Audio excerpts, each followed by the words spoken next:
ഭരണഘടനയുടെ pocket edition പൊക്കിപ്പിടിച്ച് നടന്നിട്ടും ജാതി census നാടിനീളെ വേണമെന്ന് ആവശ്യപ്പെട്ട് നടന്നിട്ടും സൗജന്യങ്ങൾ വാരി വിതറിയിട്ടും രാഹുൽ ഗാന്ധി വൻ പരാജയമാണല്ലോ എവിടെ? ദേശീയ രാഷ്ട്രീയ തല തെരഞ്ഞെടുപ്പുകളിൽ. അപ്പോ ഹരിയാനയിലെ പരാജയം വലിയ തോതിൽ ഇവരെ ഞെട്ടിച്ചു കോൺഗ്രസിനെ. പതിവില്ലാത്ത വിധം കോൺഗ്രസ് മുന്നേറും എന്ന് രാജ്യമെമ്പാടും ഒരു ചിന്ത ഉണ്ടായിരുന്നെങ്കിലും എല്ലാ പാർട്ടിയും മാറ്റിമറിച്ചുകൊണ്ട് BJP ഭരണത്തിലേക്ക് വന്നു. അപ്പൊ ആ ഒരു ഇലക്ഷൻ എഞ്ചിനീയറിംഗ് വളരെ കൃത്യമായിട്ട് നടത്താൻ സാധിച്ചത് ഒരു വിജയത്തിലേക്ക് പോയി. ഇപ്പോഴിതാ മഹായുതി സഖ്യം മഹാരാഷ്ട്രയിൽ വളരെ മുമ്പിലാണ്. അവിടെ കോൺഗ്രസ് ചിത്രത്തിലില്ല. എല്ലാ മാനവും നഷ്ടപ്പെട്ടിട്ടാണ് കോൺഗ്രസ് അവിടെ ഉള്ളത്. പിന്നെ മറ്റൊരിടം ജാർഖണ്ഡ്, അവിടെ ഇന്ത്യ മുന്നണി, അതും ഇവരുടെ ബലത്തിലല്ല വാസ്തവത്തിൽ. ഇന്ത്യ മുന്നണി ജയമമാണ്. അത് നല്ല രീതിയിൽ ഏതാണ്ട് ഒരു തുല്യശക്തികളുടെ പോരാട്ടം എന്നാണ് പറഞ്ഞിരുന്നതെങ്കിൽ കൂടിയും കുറച്ച് കൂടുതൽ, കാരണം അതിനുള്ള സാധ്യതയുണ്ടായിരുന്നു. അപ്പൊ എന്താ ഗാന്ധിക്ക് അഭിമാനിക്കാനായിട്ട് ജാർഖണ്ഡിൽ ഒന്നുമില്ല. അവിടെയും മറ്റവരാണ്, ഇന്ത്യ മുന്നണി എന്നുള്ള പേര് മാത്രമേ ഉള്ളൂ. ഈ തെരഞ്ഞെടുപ്പിന്റെ ഈ മഹാരാഷ്ട്ര എന്ന് പറയുന്നത് വളരെ പ്രധാനപ്പെട്ട ഒരു സംസ്ഥാനമാണ്. നമ്മള് UP കഴിഞ്ഞ് കഴിഞ്ഞാൽ 288 സീറ്റാണ് അവിടെ ആകെയുള്ളത്. നിലവില് നമ്മള് ഒരു ചർച്ചയിൽ നമ്മൾ പറഞ്ഞിരുന്നു, ശിവസേനയെ പിളർത്തിയ ഒരു കഷ്ണവും പവാറിനെ പിളർത്തിയ ഒരു കഷ്ണവുമായിട്ടാണ് BJP അവിടെ ഭരിച്ചുകൊണ്ടിരുന്നത്. ഇതിൽ ആര് വളരും ആര് തളരും എന്ന് നമ്മൾ ചർച്ച ചെയ്തു. ഇപ്പൊ അവിടെ തളർന്ന അവശനായി കിടക്കുന്നത് ശരത് പവാറും മറുവശത്ത് ഉദ്ധവ് താക്കറെയാണ്. എന്നാൽ ഇപ്പുറത്ത് ഏകനാഥ് ഷിൻഡെയും അജിത് പവാറും വലിയ വിജയം നേടി അവര് ഈ പറഞ്ഞതുപോലെ ചിരിക്കുന്ന ഒരു സാഹചര്യമാണ് മഹാരാഷ്ട്രയിൽ കാണുന്നത്. ഒപ്പം 231 സീറ്റുകൾ പൂർത്തിയായിട്ടില്ല, ഫലം പ്രഖ്യാപനം ലീഡിംഗ് ആയിട്ടുള്ളൂ.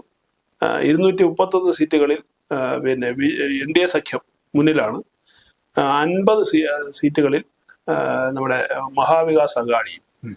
അതായത് ഈ മഹാവികാസ് അഘാഡിക്ക് മൊത്തം ലഭിച്ച അല്ലെങ്കിൽ ലീഡ് ചെയ്തുകൊണ്ടിരിക്കുന്ന സീറ്റുകളെക്കാൾ കൂടുതൽ ഏകനാഥ് ഷിൻഡെയ്ക്ക് കിട്ടിയിട്ടുണ്ട്. 56 സീറ്റുകളിൽ അവർ ലീഡ് ചെയ്യുന്നതാണ്. അപ്പൊ ഇത്ര ഒരു വലിയൊരു തകർച്ച, വലിയ തകർച്ചയാണ് അവിടെ. 151 സീറ്റുകൾ ഇതിനോടകം NDA ലേബലിൽ പ്രഖ്യാപിച്ചു കഴിഞ്ഞു. 151, 144ആണല്ലോ, 145, 151 പ്രഖ്യാപിച്ചു കഴിഞ്ഞു. ശിവസേനകളിൽ ഏതാണ് ശരിയായ ശിവസേന എന്ന് ജനത്തിന്റെ കാഴ്ചപ്പാടിൽ ഏതാണ് ശിവസേന യഥാർത്ഥത്തിൽ നിന്ന് അതും പ്രഖ്യാപനം വന്നു കഴിഞ്ഞു. പക്ഷെ ഷിൻഡെ വിഭാഗത്തിന് അങ്ങനെ വലിയൊരു മുൻതൂക്കം അവിടെ കിട്ടിയിരിക്കുന്നു. ഇനി മാത്രമല്ല, ഇനി അജിത് പവാറിന് കയറിയിട്ടുണ്ട്. നല്ല തോതിൽ അദ്ദേഹത്തിനും പുനർക്കാൻ കഴിഞ്ഞു. ചുരുക്കത്തിൽ പറഞ്ഞാൽ അമ്മാവനെ തറ വെട്ടിച്ചുകൊണ്ടാണ് അനന്തരവന്റെ മുന്നേറ്റം. മാത്രമല്ല ഇനിയും സംഭവിക്കാൻ പോകുന്നത്, അപ്പം വലിയൊരു മാർജിനിലായിരിക്കും അവര് ഭരണത്തിലേറാൻ പോകുന്നത്. തൊട്ട് മുമ്പ് നടന്ന ലോക്സഭാ തെരഞ്ഞെടുപ്പിൽ ഇതില് വലിയ തോതിലൊരു പരാജയമാണ്. BJPക്ക് 400 എന്ന് പറയുന്ന മോഹത്തിലേക്ക് അടുക്കാൻ കഴിയാത്ത ഒരു കാരണം മഹാരാഷ്ട്രയിലെ പരാജയം കൂടിയാണ്. അപ്പൊ അവിടെയും NDA സഖ്യത്തിന് യാതൊരു വിധത്തിലും ഒരു പഴുതുമില്ലാതിരുന്ന സാഹചര്യത്തിൽ ഇവിടെ ആ ചിത്രത്തെ ഒക്കെ പാടെ മാറ്റി മറിച്ചുകൊണ്ട് വളരെ ഭംഗിയായിട്ട് ഇവരിപ്പോ 200+ പിന്നെ കടന്നു പോവാണ്. 2019 ലോക്സഭയുടെ സാഹചര്യം പോലെ മഹാരാഷ്ട്ര അസംബ്ലിയിൽ പ്രതിപക്ഷ നേതാവ് ഉണ്ടാവാൻ സാധ്യതയില്ല. മാത്രമല്ല അതല്ല, ഇനിയിപ്പോ ഇവരൊരു 200+ വന്ന് നിൽക്കുകയാണ്. അത് ഇനിയും കൂടും. കാരണം അതിനുള്ള കോണി അവിടെ വെച്ചിട്ടുണ്ട്. കാരണം അവർ പറഞ്ഞിട്ടുണ്ട് എപ്പോ വേണമെങ്കിലും ബാക്കി അവശേഷിക്കുന്ന ഈ 2-3 ശിവസേന, ഒന്ന് ഇവര് മറ്റവര്, അപ്പൊ അവർക്ക് NCP, അപ്പൊ മിച്ചമുള്ളവർക്ക് അവർ മിച്ചമൊന്നും ഇല്ല, തുച്ഛമായ മിച്ചം മാത്രമേ ഉള്ളൂ. അപ്പൊ നിങ്ങൾക്കും വരാൻ ഞങ്ങളോടൊപ്പം വന്നാൽ ഞങ്ങൾ സ്വീകരിക്കുമെന്ന് BJPയുടെ കേന്ദ്ര നേതൃത്വവും പറഞ്ഞിട്ടുണ്ട്. ചുരുക്കത്തിൽ മഹാരാഷ്ട്രയിൽ വേറെ പാർട്ടി ഒന്നും കാണൂല, ഒരൊറ്റ മുന്നണി കാണാൻ സാധ്യത. അങ്ങനെ സാഹചര്യം വരികയാണെങ്കിൽ സാറ് പറഞ്ഞതുപോലെ നമുക്ക് രാഷ്ട്രീയമാണല്ലോ, ഇതൊക്കെ നമുക്ക് പ്രതീക്ഷിക്കാം. കാരണം ഈ ഉദ്ധവ് താക്കറെ തെരഞ്ഞെടുപ്പിന് മുമ്പ് തന്നെ പിന്നെ ഷിൻഡെയുമായി ചേരാൻ താല്പര്യം പ്രകടിപ്പിച്ചു. അതെന്തുകൊണ്ട് നടന്നില്ല എന്നുള്ളതാണ്. ഫൈറ്റ് ചെയ്തിട്ട് നോക്കാം എന്ന് ചിന്തിച്ചിട്ടുണ്ടാവും. അതാണല്ലോ ശരി. ഇല്ലെങ്കിൽ മറ്റാരെങ്കിലും ബന്ധിപ്പിച്ചിട്ടുണ്ടാവാം. എന്തൊക്കെ പറഞ്ഞാലും ഇവർ ഈ പറഞ്ഞതുപോലെ ഒരു പാർട്ടിയിൽ വർഷങ്ങളോളം പ്രവർത്തിച്ചവരാണ്. ഒരേ പാർട്ടി തന്നെയാണ്, ഒരേ ലക്ഷ്യത്തിൽ ഐഡിയോളജി ഒന്ന് തന്നെയാണ്, വ്യത്യാസമൊന്നുമില്ല. ഈ പറഞ്ഞാൽ കസേരയുടെ പേരിൽ മാത്രം ഉണ്ടായിരുന്ന അഭിപ്രായ വ്യത്യാസമാണ്. നീങ്ങ് പോരെ എന്ന് പറഞ്ഞാൽ കയറി വരാനുള്ള വിരോധം മാത്രമേ വരുമ്പോഴുള്ളൂ. അപ്പോ ഇവര് ചേരാം. അതുപോലെ അപ്പുറത്താണെങ്കിൽ ബന്ധുക്കളാണ്. പറഞ്ഞാല് അമ്മാവൻ അനന്തരവനും മാമാന്ന് വിളിച്ചോണ്ട് ഓടിച്ചെന്ന് കഴിഞ്ഞാൽ മാമി പാവങ്ങളെ എന്ന് പറഞ്ഞ് മാമനെ ചില വിളിച്ച് കയറ്റി. അങ്ങനെയാണ് എങ്കിൽ രാഹുൽ ഗാന്ധിയുടെ കോൺഗ്രസ് മഹാരാഷ്ട്രയിൽ എന്ത്? കോൺഗ്രസ് എന്ന് പറഞ്ഞാല് ഇത് മഹാരാഷ്ട്ര കൊണ്ട് നിൽക്കുന്ന ആകെ 17 സീറ്റാണ് കോൺഗ്രസ് ലീഡ് ചെയ്യുന്നത്. കോൺഗ്രസിന് വളരെ ദയനീയമായ ചിത്രം, വളരെ അത് ചിത്രത്തിലില്ല. അപ്പോ ഇതിന് സംഭവിക്കുന്നത് അധികാരം ഏറ്റവും വലിയൊരു സംഭവമാണ്. വിശേഷിച്ചും ഈ വ്യാപാര തലസ്ഥാനമായ മഹാരാഷ്ട്രയിൽ അവിടെ നിന്നുള്ളൊരു സാമ്പത്തിക സോഴ്സ് ഉണ്ട്. അപ്പൊ ഒന്നും പിടിച്ചു നിൽക്കാതെ ഇവർക്കൊന്നും കഴിയാൻ പറ്റില്ല. ഈ 200+ വന്ന് നിൽക്കുന്നു ഇരിക്കട്ടെ എന്നുള്ളതല്ല വരും. അല്ല 230 ഇപ്പൊ 151 ഫലം പ്രഖ്യാപിച്ചു കഴിഞ്ഞു. അപ്പൊ ഇത് സ്വാഭാവികമായിട്ട് ഈ ലീഡിംഗ് ഒക്കെ വെച്ച് നോക്കുമ്പോൾ അത് കഴിയാനുള്ള സാധ്യതയുണ്ട്. അപ്പോ വളരെ വലിയ തോതിൽ ശരത് പവാർ തന്റെ അവനാഴിയിലെ എല്ലാ ആയുധങ്ങളും എടുത്തിട്ട് മറ്റേ പവാറിന്റെ അനന്തരവനെ പ്രകോപിപ്പിക്കാൻ നോക്കിയിരുന്നു. വളരെ തന്ത്രപരമായിട്ട് ആ പ്രകോപനത്തിൽ വീഴാതെ വളരെ സമർത്ഥമായി അതേ കടലിൽ നിന്ന് ഈ പരിശീലനം നേടിയ മനുഷ്യൻ ഒരൊറ്റ വാക്ക് പറയാതെ നിന്നു. അത് ജനങ്ങളിൽ ഒരു ഇമ്പാക്ട് ഉണ്ടാക്കി എന്ന് വേണം. ഇനി ശരത് പവാറിനൊപ്പം നിന്നിട്ട് കാര്യമില്ല എന്ന് ജനം പോലും തിരിച്ചറിഞ്ഞിരിക്കുന്നു. പ്രായമായി. മാത്രമല്ല അതിന് ബ്ലണ്ടർ പറ്റിച്ചാൽ അദ്ദേഹം ഈ തെരഞ്ഞെടുപ്പ് കഴിയുമ്പോൾ ഇത് അവസാനിപ്പിക്കുമെന്ന് പറയാം. ജനത്തിന്റെ കണ്ണിൽ അതൊക്കെ ഉണ്ട്. ഒന്നും അദ്ദേഹത്തിന് കുറച്ച് രോഗബാധിതനാണ്, വലിയ അലട്ടലില്ലെങ്കിലും നല്ല രോഗബാധിതനാണ് അദ്ദേഹം. പിന്നെ 80+82 ഉണ്ടാവുന്നു ആൾക്ക്. സ്വാഭാവികമായിട്ട് ഇനിയെങ്കിലും കുറച്ചാള് ഇതൊക്കെ വിട്ടിരിക്കാം. ഇത്രയും ഒരു രാഷ്ട്രീയക്കാരനാണ്. അപ്പൊ അതായത് അദ്ദേഹത്തിന്റെ മകളിൽ ജനങ്ങൾക്ക് പ്രതീക്ഷയില്ല. പക്ഷെ അങ്ങനെ വരുമ്പോ ബാക്കിയുള്ള ആൾക്കാർ നിസ്സാരപ്പെട്ട കുറച്ച് പേരായിരിക്കും. അവരും കൂടി ഇങ്ങോട്ട് വരാനുള്ള സാധ്യത ഇപ്പൊ നാളെ പൊടുന്നനെ വരണമെന്നല്ല ഞാൻ പറഞ്ഞു, വരും. അതേ ഉള്ളൂ മാർഗം. അപ്പൊ അങ്ങനെ വന്നു കഴിയുമ്പോ പിന്നെ കോൺഗ്രസ് അവിടെ ഒറ്റപ്പെടും. വല്ലാത്തൊരവസ്ഥ. അതോടെ കോൺഗ്രസ് പിന്നെ മഹാരാഷ്ട്ര എങ്ങനെ കടന്നു വരുമെന്നാണ്, പ്രവർത്തിക്കാൻ പോകാനില്ലാത്തൊരു സാഹചര്യത്തിൽ എങ്ങനെ കടന്നു വരുമെന്നാണ്. ഇത് വരും കാലത്ത് BJPക്ക് വലിയൊരു ഇപ്പൊ ഉള്ള MP മാരെ ഉണ്ടാവുള്ളൂ, തീർച്ചയായിട്ടും ഉണ്ടാവുള്ളൂ. അപ്പോൾ അവർക്ക് പ്രവർത്തിക്കാൻ പോലുള്ള തറയിലിറങ്ങി നിൽക്കാൻ കഴിയും. അപ്പൊ നമ്മൾ കഴിഞ്ഞ ലോക്സഭാ തെരഞ്ഞെടുപ്പിൽ നല്ലൊരു നേട്ടം കൊയ്ത ഇടത്താണ് ഇപ്പോ അതിലേറെ തിരിച്ചടി വരുന്നത്. തീർച്ചയായിട്ടും. മാത്രമല്ല ഇതൊക്കെ വാസ്തവത്തിൽ കോൺഗ്രസ് എപ്രകാരമാണ് ക്ഷയിച്ചുകൊണ്ടിരിക്കുന്നതെന്നും എങ്ങനെയാണിത് ഈ ഒരുപാട് വൃത്തികേടുകൾ നടക്കുമ്പോൾ സ്വാഭാവികമായിട്ട് എതിർപക്ഷം ജയിച്ചു വരും.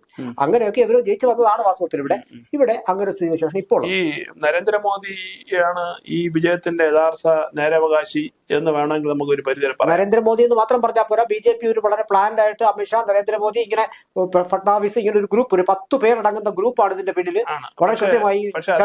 അദ്ദേഹം വ്യാപകമായി തെരഞ്ഞെടുപ്പ് യോഗങ്ങളിൽ പറഞ്ഞ ഒരു ടാഗ് ലൈൻ ഉണ്ട്, ഏക് ഹേ തോ സേഫ് ഹേ. അതെ, ഒരുമിച്ച് നിന്നാൽ സുരക്ഷിതരായിരിക്കാം എന്ന് അദ്ദേഹം പറഞ്ഞു. അതുപോലെ യോഗിയുടെ ബെട്ടാങ്കേത്തോ കട്ടാങ്കേ എന്നുള്ള 2 മുദ്രാവാക്യങ്ങളും പിന്നെ മഹാരാഷ്ട്രയിൽ വ്യാപകമായി ഉപയോഗിക്കപ്പെട്ടു. അതിന്റെ ഉപയോഗിച്ചതിന്റെ റിസൾട്ടിന്റെ ഒരു അംശം ഞാൻ സാറിനെ നമുക്കൊന്ന് നോക്കാം. അതായത് മറാത്ത ഏരിയയിൽ NDA സഖ്യത്തിന് പിന്നെ ലീഡ് ചെയ്യുന്ന 68 സീറ്റുകളിലാണ്. മഹാവികാസ് അഘാടി 18 സീറ്റുകളിൽ.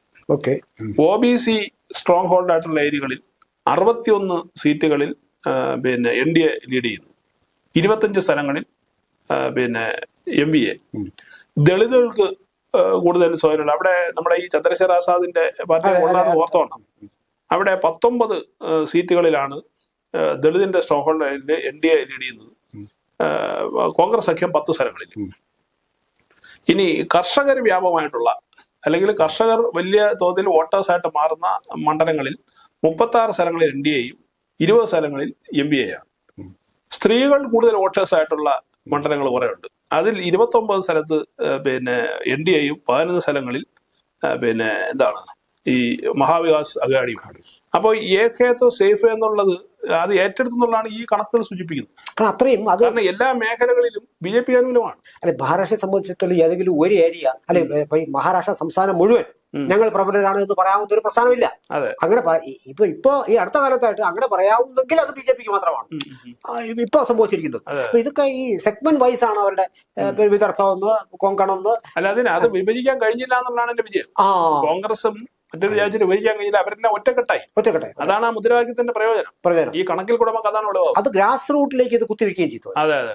അപ്പൊ അങ്ങനെ ഒരു മുദ്രാവാക്യങ്ങളുടെ ഒരു യുദ്ധം തന്നെ ആ കാലഘട്ടത്തിൽ അവിടെ നടന്നിരുന്നു. അപ്പൊ അതെല്ലാം ഇപ്പൊ ഖാർഗെയൊക്കെ അവിടെ തമ്പടിച്ചു. പല തരത്തിലും പിന്നെ പല വികാരങ്ങളിൽ ഇളക്കിയുള്ള പലരും ശ്രമിച്ചിരുന്നു.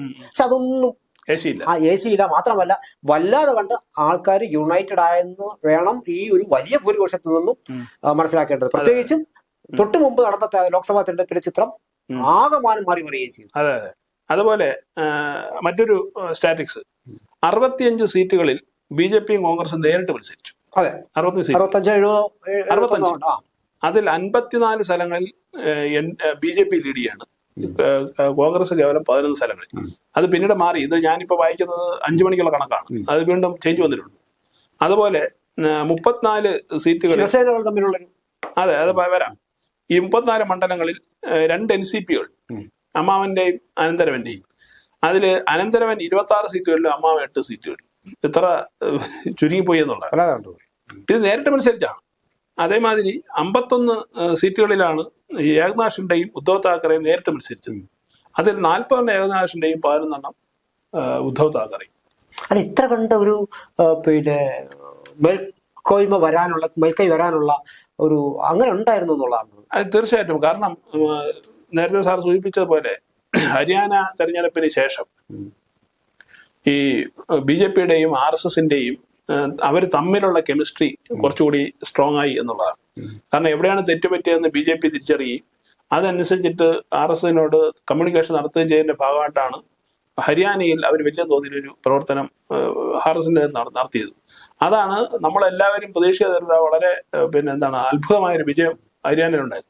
ആ വിജയത്തിന്റെ ഒരു റിഫ്ലക്ഷൻ അല്ലെങ്കിൽ അതിന്റെ ഒരു തരത്തിലുള്ള സ്വാധീനം മഹാരാഷ്ട്രയിൽ ഉണ്ടായിട്ടുണ്ട്.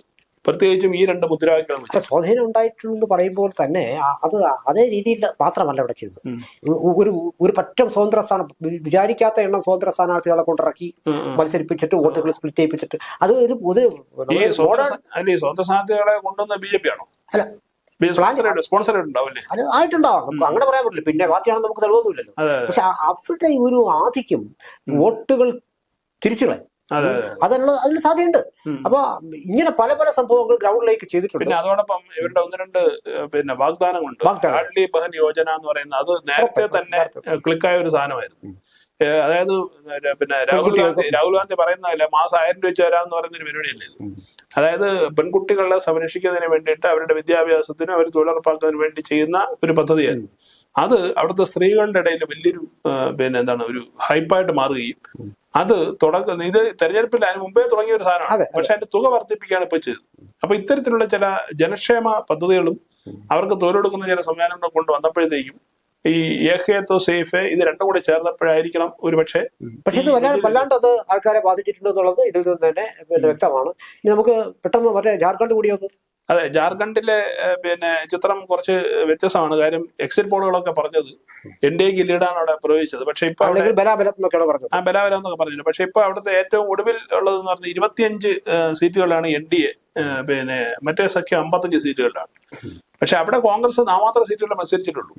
ജാർഖണ്ഡ് മുക്തി മോർച്ച, അതായത് ഹേമന്ത് സോറന്റെ പാർട്ടി JMM ആണ് അവിടെ പ്രധാനപ്പെട്ട പാർട്ടി എന്ന് പറയുന്നത്. വലിയ ഭരണവിരുദ്ധ വികാരം അവിടെ ഉണ്ടായിരുന്നു, ഗ്രൗണ്ട് ലെവലിൽ അത് ഉണ്ടായിരുന്നു എന്നുള്ളത് വാസ്തവമാണ്. പക്ഷെ അവിടുത്തെ ഒരു പ്രത്യേകത എന്ന് പറയുന്നത് ഈ ആദിവാസിയാണ് സമൂഹമാണ് ഏറ്റവും കൂടുതൽ, 70%. അവിടെ BJP ഉയർത്തിയ മുദ്രാവാക്യം എന്ന് പറയുന്നത് വലിയ തോതിൽ ഇല്ലീഗൽ മൈഗ്രൻസ് ബംഗ്ലാദേശിൽ നിന്നും ഈ ജാർഖണ്ഡിലെ ആദിവാസി മേഖലകളിലൊക്കെ അവര് ആധിപത്യം ഉറപ്പിച്ചു. അപ്പൊ ആ ഇല്ലീഗൽ മൈഗ്രൻസിനെ നമുക്ക് എന്ത് ചെയ്യണം, ഒഴിവാക്കണം എന്നുള്ള ഒരു അജണ്ടയായിരുന്നു BJP അവിടെ മുമ്പോട്ട് വെച്ചത്.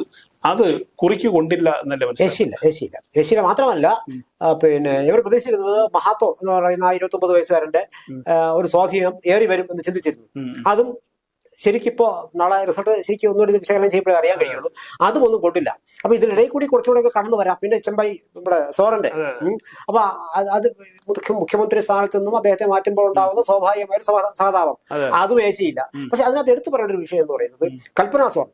ഇപ്പോ കേജ്രിവാളിന്റെ ഭാര്യ സോറന്റെ ഇവര് ജനിക്കുന്ന സമയത്ത് ഇവര് ഒരു പ്രത്യേക വിഭാഗം ഒരുമിച്ച് കൂടുകയും വനിതകൾ ഒരുമിച്ച് കൂടുകയും പിന്നീട് അത് ഒരു കവിത ഇങ്ങനെല്ലാം വന്നിട്ട് അപ്പോ ആ കൽപ്പനയുടെ സ്വാധീനം ഇദ്ദേഹം ജയിലിലുണ്ടായിരുന്ന സമയത്തൊക്കെ വലിയ തോതിൽ അവര് ഇവിടെ ആക്ട് ചെയ്തിട്ടുണ്ട്.